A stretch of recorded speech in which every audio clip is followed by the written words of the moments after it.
وہ ذات بہت ہی بابرکت ہے جس نے اپنے بندے پر قرآن نازل فرمایا تاکہ اہل عالم کو خبردار کرے، وہی کہ آسمانوں اور زمین کی بادشاہی اسی کی ہے، اور جس نے کسی کو بیٹا نہیں بنایا اور جس کا بادشاہی میں کوئی شریک نہیں، اور جس نے ہر چیز کو پیدا کیا پھر اس کا ایک اندازہ ٹھہرایا، اور لوگوں نے اس کے سوا اور معبود بنا لیے ہیں جو کوئی چیز بھی پیدا نہیں کر سکتے اور خود پیدا کیے گئے ہیں، اور نہ اپنے لیے نقصان کا اور نہ نفع کا کچھ اختیار رکھتے ہیں، اور نہ مرنا ان کے اختیار میں ہے اور نہ جینا اور نہ مر کر اٹھ کھڑے ہونا۔ اور کافر کہتے ہیں کہ یہ قرآن من گھڑت باتیں ہیں جو اس مدعی رسالت نے بنا لی ہیں، اور کچھ دوسرے لوگوں نے اس میں اس کی مدد کی ہے۔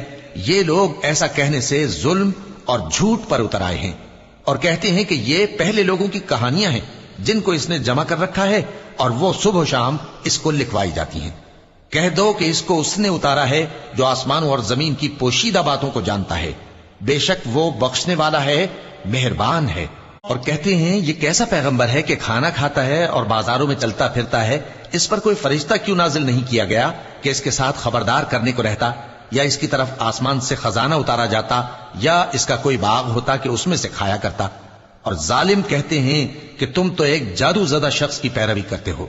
اے پیغمبر دیکھو تو یہ تمہارے بارے میں کس کس طرح کی باتیں کرتے ہیں، سو گمراہ ہو گئے اور رستہ نہیں پا سکتے۔ وہ اللہ بہت بابرکت ہے جو اگر چاہے تو تمہارے لیے اس سے بہتر چیزیں بنا دے، یعنی باغات جن کے نیچے نہریں بہ رہی ہوں، نیز تمہارے لیے محل بنا دے۔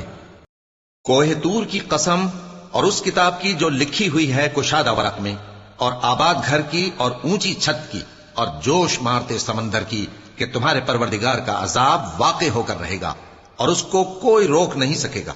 جس دن آسمان لرزنے لگے کپ کپا کر اور پہاڑ سچ مچ اڑنے لگیں تو اس دن جھٹلانے والوں کے لیے خرابی ہوگی جو بیکار باتوں میں پڑے کھیل رہے ہیں۔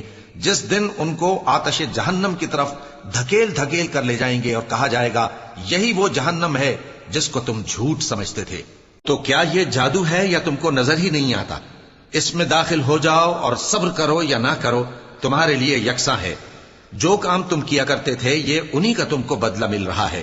جو پرہیزگار ہیں وہ باغوں اور نعمتوں میں ہوں گے، جو کچھ ان کے پروردگار نے ان کو بخشا اس کی وجہ سے وہ خوشحال ہوں گے، اور ان کے پروردگار نے ان کو دوزخ کے عذاب سے بچا لیا۔ کہا جائے گا کہ اپنے اعمال کے صلے میں مزے سے کھاؤ اور پیو، تختوں پر جو برابر برابر بچھے ہوئے ہیں تکیے لگائے ہوئے ہوں گے، اور بڑی بڑی آنکھوں والی حوروں کو ہم ان کی بیویاں بنا دیں گے، اور جو لوگ ایمان لائے اور ان کی اولاد بھی راہ ایمان میں ان کے پیچھے چلی، ہم ان کی اولاد کو بھی ان کے درجے تک پہنچا دیں گے، اور ان کے اعمال میں سے کچھ کم نہ کریں گے۔ ہر شخص اپنے اعمال میں پھنسا ہوا ہے، اور جس طرح کے میوے اور گوشت کو ان کا جی چاہے گا ہم ان کو عطا کریں گے۔ وہاں وہ جام شراب کی چھینا جھپٹی کریں گے جس کے پینے سے نہ کوئی لغو بات ہوگی اور نہ کوئی گناہ کا کام۔ اور نوجوان خدمتگار جو ایسے ہوں گے جیسے چھپائے ہوئے موتی جو ان کے آس پاس پھریں گے، اور ایک دوسرے کی طرف رخ کر کے آپس میں گفتگو کریں گے، کہیں گے کہ اس سے پہلے ہم اپنے گھر میں اللہ سے ڈرتے رہتے تھے تو اللہ نے ہم پر احسان فرمایا اور دوزخ کی گرم ہوا کے عذاب سے ہمیں بچا لیا۔ اس سے پہلے ہم اسے پکارا کرتے تھے، بے شک وہ احسان کرنے والا ہے، مہربان ہے۔ تو اے پیغمبر تم نصیحت کرتے رہو، تم اپنے پروردگار کے فضل سے نہ تو کاہن ہو اور نہ دیوانے۔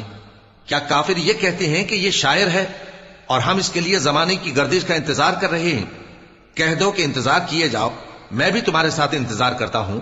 کیا ان کی عقلیں ان کو یہی سکھاتی ہیں یا یہ لوگ ہیں ہی شریر؟ کیا کفار یہ کہتے ہیں کہ ان پیغمبر نے قرآن از خود بنا لیا ہے؟ بات یہ ہے کہ یہ اللہ پر ایمان نہیں رکھتے۔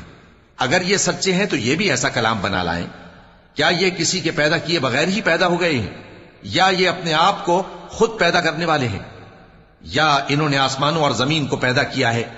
نہیں، بلکہ یہ یقین ہی نہیں رکھتے۔ کچھ شک نہیں کہ انسان کم حوصلہ پیدا ہوا ہے، جب اسے تکلیف پہنچتی ہے تو گھبرا اٹھتا ہے، اور جب ملتا ہے اس کو مال تو بخیل بن جاتا ہے۔ مگر نماز ادا کرنے والے جو نماز کا التزام رکھتے اور ہمیشہ پڑھتے ہیں، اور جن کے مال میں حصہ مقرر ہے، یعنی مانگنے والے کا اور نہ مانگنے والے کا، اور جو روز جزا کو سچ سمجھتے ہیں، اور جو اپنے پروردگار کے عذاب سے خوف رکھتے ہیں، بے شک ان کے پروردگار کا عذاب ہے ہی ایسا کہ اس سے بے خوف نہ ہوا جائے۔ اور جو اپنی شرمگاہوں کی حفاظت کرتے ہیں مگر اپنی بیویوں یا باندیوں سے کہ ان کے پاس جانے میں انہیں کچھ ملامت نہیں، اور جو لوگ ان کے سوا اور طریقے ڈھونڈیں تو وہ حد سے نکل جانے والے ہیں، اور جو اپنی امانتوں اور اپنے عہد و پیمان کا پاس کرتے ہیں، اور جو اپنی گواہیوں پر قائم رہتے ہیں، اور جو اپنی نماز کی پابندی کرتے ہیں، یہی لوگ جنتوں میں عزت و اکرام سے ہوں گے۔ تو اے نبی، ان کافروں کو کیا ہوا ہے کہ تمہاری طرف دوڑے چلے آتے ہیں، دائیں اور بائیں سے گروہ گروہ ہو کر جمع ہوتے جاتے ہیں؟ کیا ان میں سے ہر شخص یہ امید رکھتا ہے کہ نعمت کے باغ میں داخل کیا جائے گا؟ ہرگز نہیں، ہم نے ان کو اس چیز سے پیدا کیا ہے جسے یہ جانتے ہیں۔ پس مشرقوں اور مغربوں کے مالک کی قسم کہ ہم طاقت رکھتے ہیں، یعنی اس بات پر کہ ان سے بہتر لوگ بدل لائیں، اور ہم عاجز نہیں ہیں۔ تو اے پیغمبر، ان کو باطل میں پڑے رہنے اور کھیل لینے دو، یہاں تک کہ جس دن کا ان سے وعدہ کیا جاتا ہے وہ ان کے سامنے آ موجود ہو۔ اس دن یہ قبروں سے نکل کر اس طرح دوڑیں گے جیسے کسی مقابلے کے نشان کی طرف دوڑے جا رہے ہوں۔ ان کی آنکھیں جھک رہی ہوں گی اور ذلت ان پر چھا رہی ہوگی۔ یہی وہ دن ہے جس کا ان سے وعدہ کیا جاتا تھا۔